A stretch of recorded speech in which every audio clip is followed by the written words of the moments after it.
गोपी चंद का भजन लेके आए यहाँ बेबे। गोपी चंद के कवर माना है और माँ की कवर बेटन की सवाल जवाब सुनियो बेबे। बहुत बढ़िया भजन है, ध्यान तो सुनोगी तो देख अपना भी रूम रूम खड़ा हुआ है। एक माँ बेटन जो दिवावा है कसर तो पेर हुआ है और फिर भी ले भलाई के लिए करे वो अमर कराया है।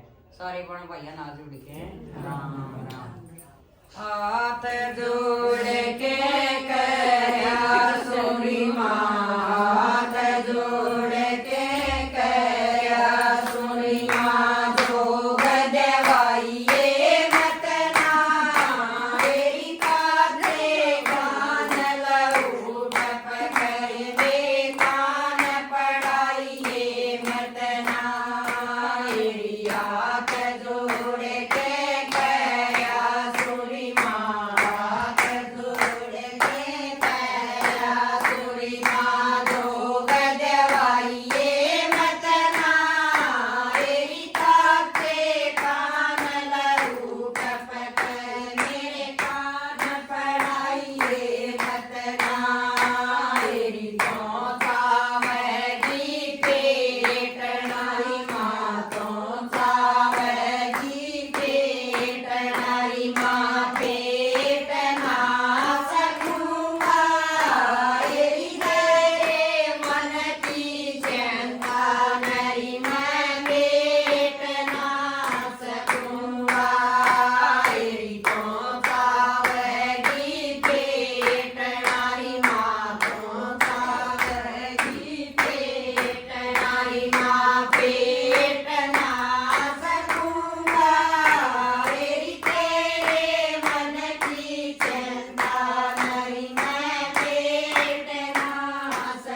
मैया